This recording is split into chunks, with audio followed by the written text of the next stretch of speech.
ꯑꯩꯈꯣꯏꯒꯤ rate ꯂꯦꯟꯒꯤ building ꯁꯤꯒꯤ rate ꯂꯦꯟꯒꯤ ꯕꯤꯜꯗꯤꯡꯁꯤ ꯁꯤꯂꯣꯡꯒꯤ ꯍꯧꯖꯤꯛꯀꯤ ꯔꯦꯠ ꯂꯦꯟꯒꯤ ꯕꯤꯜꯗꯤꯡ ꯁꯤ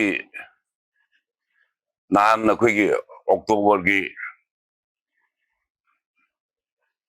ꯇꯥꯡ 9ꯗ ꯑꯩꯈꯣꯏꯒꯤ ꯊꯨꯒꯥꯏꯈ꯭ꯔꯦ ꯍꯥꯏꯅ ꯑꯌꯥꯝꯕ ꯂꯣꯏ ꯊꯨꯒꯥꯏ ꯂꯣꯏꯔꯦ ꯑꯗꯩ ꯊꯨꯒꯥꯏꯈ꯭ꯔꯦꯅ ꯃꯗꯨ ꯇꯥꯕꯗ ꯅꯨꯡꯉꯥꯏꯇꯗꯅ ꯑꯩ ꯀꯩꯅꯣꯁꯤ ꯃꯌꯥꯝ ꯄ꯭ꯔꯦꯁ ꯃꯌꯥꯝ ꯎꯅꯔꯒ ꯃꯅꯤꯄꯨꯔꯒꯤ ꯄ꯭ꯔꯖꯥꯗ ꯑꯗꯨꯒ ꯃꯌꯥꯝ ꯈ꯭ꯋꯥꯏꯗ ꯃꯁꯤ ꯍꯥꯏꯕ ꯆꯨꯝꯃꯦ ꯍꯥꯏꯅ ꯈꯜꯂꯒ ꯀꯧꯕꯅꯤ ꯄ꯭ꯔꯦꯁ ꯌꯥꯝꯅ ꯍꯥꯊꯨ ꯍꯥꯊꯨ ꯇꯧꯔꯦ ꯑꯗ ꯃꯌꯥꯝ ꯍꯔꯥꯎ ꯍꯔꯥꯎ ꯂꯦꯡꯕꯤꯔꯛꯄꯒꯤ ꯑꯩ ꯅꯨꯡꯉꯥꯏꯖꯕ ꯐꯥꯎꯏ ꯑꯩ ꯃꯁꯤ ꯀꯔꯤꯒꯨꯝꯕ ꯀꯥꯟꯗ ꯀꯣꯡꯒ꯭ꯔꯦꯁ ꯄꯥꯔꯇꯤ ꯑꯣꯐꯤꯁꯇ ꯃꯌꯥꯝ ꯃꯣꯏ ꯇꯧꯍꯟꯅꯤꯡꯉꯤ ꯑꯗꯨ ꯑꯩ ꯃꯁꯤ ꯍꯥꯏꯕꯗꯤ ꯐꯠꯇꯦ ꯑꯩ ꯁꯤꯗ ꯇꯧꯔꯕꯅꯤ ꯑꯗꯨ ꯃꯔꯝꯗꯤ ꯑꯩꯅ ꯍꯧꯖꯤꯛ ꯔꯤꯐꯔ ꯇꯧꯗꯧꯔꯤꯕ ꯃꯌꯥꯝꯁꯤꯗꯤ ꯑꯩꯈꯣꯏꯒꯤ ꯍꯥꯟꯅꯒꯤ MP ꯃꯟꯇ꯭ꯔꯤ ꯑꯣꯏꯔꯝꯕ ꯏꯕꯨꯡ R.K. ꯔꯟꯖꯟꯅ ꯏꯕ ꯑꯩꯈꯣꯏꯒꯤ BJPꯒꯤ ꯃꯟꯇ꯭ꯔꯤ ꯑꯃꯅ ꯏꯕ ꯆꯦ ꯑꯁꯤꯅꯆꯤꯡꯕ ꯔꯤꯐꯔꯦꯟꯁ ꯃꯌꯥꯝ ꯌꯥꯎꯕꯅꯤꯅ ꯃꯗꯨ ꯀꯔꯤꯒꯨꯝꯕ ꯀꯥꯟꯗ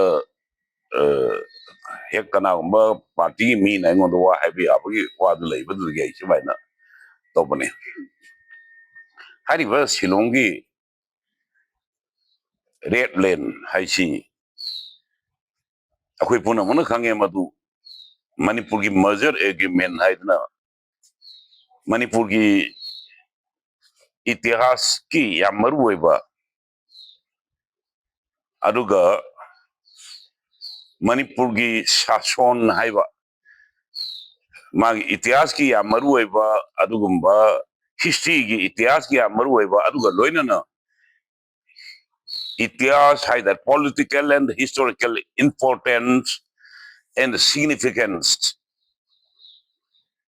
ꯑꯗꯨꯒꯨꯝꯕ ꯂꯩꯕ ꯌꯥꯝꯅ ꯑꯣꯟꯊꯣꯛꯅ ꯃꯔꯨ ꯑꯣꯏꯕ ꯃꯐꯝ ꯑꯃꯅꯤ ꯃꯗꯨꯅ ꯃꯗꯨꯒꯤ ꯕꯤꯜꯗꯤꯡꯗꯨꯅ ꯃꯅꯤꯄꯨꯔꯒꯤ ꯑꯩꯈꯣꯏꯒꯤ ꯁꯥꯁꯣꯟ ꯑꯃꯁꯨꯡ ꯃꯇꯝ ꯑꯃꯗ ꯃꯅꯤꯄꯨꯔꯅ ꯃꯅꯤꯡ ꯇꯝꯕ ꯂꯝꯗꯝ ꯑꯣꯏꯔꯝꯕ ꯑꯗꯨꯒꯤ ꯃꯇꯨꯡꯗ ꯂꯥꯛꯄꯒꯤ ꯆꯥꯎꯔꯕ ꯑꯩꯈꯣꯏ ꯂꯩꯕꯥꯛꯁꯤꯒꯤ ꯃꯔꯤ ꯂꯩꯅꯕ ꯍꯥꯏꯗꯤ ꯃꯅꯤꯄꯨꯔꯒ ꯑꯗꯨꯒꯨꯝꯕ ꯃꯔꯤ ꯂꯩꯅꯕ ꯃꯦꯘꯥꯂꯌꯥ ꯑꯃꯁꯨꯡ ꯑꯩꯈꯣꯏꯒ ꯃꯔꯤ ꯂꯩꯅꯕꯒꯤ ꯔꯤꯂꯦꯁꯟ ꯁꯤꯅꯆꯤꯡꯕ ꯑꯣꯟꯊꯣꯛꯅ ꯃꯔꯨ ꯑꯣꯏꯕ ꯑꯗꯨꯒꯨꯝꯕ ꯃꯐꯝ ꯑꯃꯅꯤ ꯍꯥꯏꯔꯤꯕ ꯁꯤꯂꯣꯡꯒꯤ ꯔꯦꯠ ꯂꯦꯟꯁꯤ ꯑꯦꯖ ꯐꯥꯔ ꯔꯦꯀꯣꯔꯗ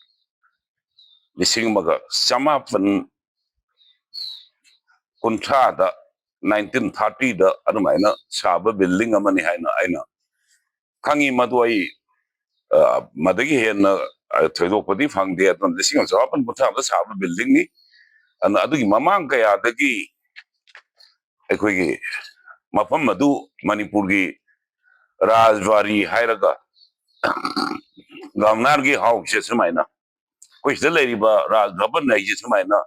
ꯁꯤꯂꯣꯡꯗ ꯂꯩꯕ ꯃꯅꯤꯄꯨꯔꯒꯤ ꯔꯥꯖ ꯚꯕꯟ ꯑꯃꯅꯦꯕ ꯍꯥꯏꯗꯤ ꯁꯤꯂꯣꯡꯗ ꯂꯩꯔꯤꯕ ꯁꯨꯃꯥꯏꯅ ꯑꯩꯈꯣꯏꯒꯤ ꯔꯥꯖ ꯚꯕꯟ ꯑꯃ ꯗꯧꯅ ꯑꯗꯩꯗ ꯆꯂꯥꯏꯔꯒ ꯃꯇꯝ ꯁꯥꯡꯅ ꯑꯗꯨꯃꯥꯏꯅ ꯂꯥꯛꯄꯅꯤ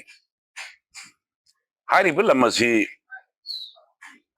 1940ꯒꯤ ꯃꯃꯥꯡꯗ prior to 1980 ꯃꯃꯤꯡ ꯄꯟꯕꯃꯛꯇꯤ ꯈꯤꯇꯪ ꯅꯨꯡꯉꯥꯏꯇꯕꯅꯤ ꯂꯝꯁꯤ ꯃꯤ ꯑꯅꯤꯗ ꯌꯣꯟꯊꯣꯛꯑꯦ ꯍꯥꯏꯕ ꯃꯤ ꯑꯅꯤꯁꯤ ꯗꯩꯗ ꯂꯨꯄꯥ ꯂꯥꯛ 2ꯗ ꯌꯣꯟꯊꯣꯛꯄꯅꯤ ꯃꯥꯅ ꯂꯥꯂꯨ ꯑꯦꯟ ꯄꯤꯡꯒ꯭ꯔꯣꯞ ꯍꯥꯏꯅ ꯑꯃꯒ ꯍꯥꯏꯔꯤꯕ ꯂꯥꯂꯨ ꯑꯃꯁꯨꯡ ꯄꯤꯡꯒ꯭ꯔꯣꯞ ꯍꯥꯏꯔꯤꯕ ꯃꯦꯘꯥꯂꯌꯥꯗ ꯂꯩꯕ ꯅꯨꯄꯥ ꯑꯅꯤꯁꯤꯗ ꯌꯣꯟꯊꯣꯛꯑꯒ ꯃꯁꯤ 1980ꯗ ꯑꯩꯈꯣꯏꯒꯤ R.K. ꯔꯟꯕꯤꯅ ꯆꯤꯐ ꯃꯤꯅꯤꯁꯇꯔ ꯑꯣꯏꯕ ꯑꯩꯅ ꯂꯣ ꯃꯤꯅꯤꯁꯇꯔ ꯑꯣꯏꯕ ꯃꯇꯝꯗꯨꯗ ꯃꯗꯨꯒꯤ ꯃꯃꯥꯡꯗ ꯂꯩꯕ ꯁꯔꯀꯥꯔꯁꯤ ꯔꯤꯁꯥꯡ ꯀꯩꯁꯤꯡꯅ ꯄꯥꯜꯂꯤ ꯑꯗꯨꯒ ꯐꯥꯏꯅꯥꯟꯁ ꯃꯤꯅꯤꯁꯇꯔ ꯂꯣꯂꯤꯠꯅ ꯑꯣꯏ ꯔꯤꯁꯥꯡ ꯀꯩꯁꯤꯡꯒꯤ ꯁꯔꯀꯥꯔꯗꯨꯅ ꯃꯗꯨꯒꯤ ꯂꯝꯗꯣ ꯃꯗꯨ ꯍꯟꯗꯣꯛꯅꯕ ꯍꯥꯏꯅ ꯂꯨꯄꯥ ꯂꯥꯛ 10 ꯀꯥꯏꯊꯣꯛꯑꯒ ꯑꯩꯈꯣꯏꯒꯤ ꯗꯤꯄꯥꯔꯠꯃꯦꯟꯒꯤ ꯑꯦꯀꯥꯎꯟꯗ डिपॉजिट तौरगा डिपार्टमेंट की अकाउंट रेवेन्यू डिपार्टमेंट की अकाउंट थनमे मोय हंदोको नंदन तोखे 1990 दा अइना अखोगी गवर्नमेंट पायर कांड सरकार ना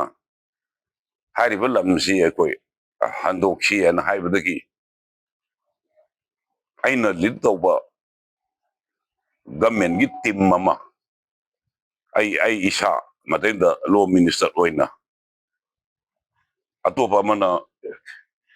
कृष्ण सिंह हाइना रेवेन्यू मिनिस्टर ओइबा अमा अतोपा अमना मतमदुगी गवर्नमेंट एडवोकेट नामारापम प्रमोद चंद्र हाइदना गवर्नमेंट एडवोकेट अदुगा अदु नतबा अतोपा अमना थोक्सोम बिहारी हाइबदु डिप्यूटी सेक्रेटरी असिगा अखोई मरी मतमदुगी गवर्नमेंट ना अखोई हाइरिबा लमसी हंदोकनबा लिसिंग मचवापन मौद्रागी अक्टोबर की तांग खंगजे सगोन नमित क्वाक जत्रा अकरी अकरी अरी क्वाक जत्रा अंते करी हौबा ये चौरेल हौबा नमित सिदैदा कोई सनामई टेम्पल दा इचालगा फॉर्मगा माइन तो चलगा शिलोंग दा चलगा मतमदगी शिलोंग दा लेबा गवर्नमेंट से बीबी लिंदो हाइबा चीफ मिनिस्टर दुना अखोई लीड तवे बीबी लिंदो हाइबा चीफ मिनिस्टर में मागी ऑफिसर डायरेक्ट चंगगा अखोई nganadana wari ji sanana matungda mahakna bijali haidana revenue commissioner one bijali revenue commissioner the then revenue commissioner is mak akomada meghalaya gi chief secretary oirakpani hariba nufa se masi da staff khara piraga shilongi fine utta hotel सिलेदा अखोगी लेबम चाबम मयाम जे थमगा वाक तौबा हौरगा हारिबा लमजे याम हमबदा लालू अमसुम प्रिंगोम ने योंथोम लमजे मोइन मी तारा हम दे योंथोयबा land was sold out to two individual Lalu and the Pingom and then this Lalu and the Pingom Sina again sold out to 10 individuals. Mi tara am yung hokrab.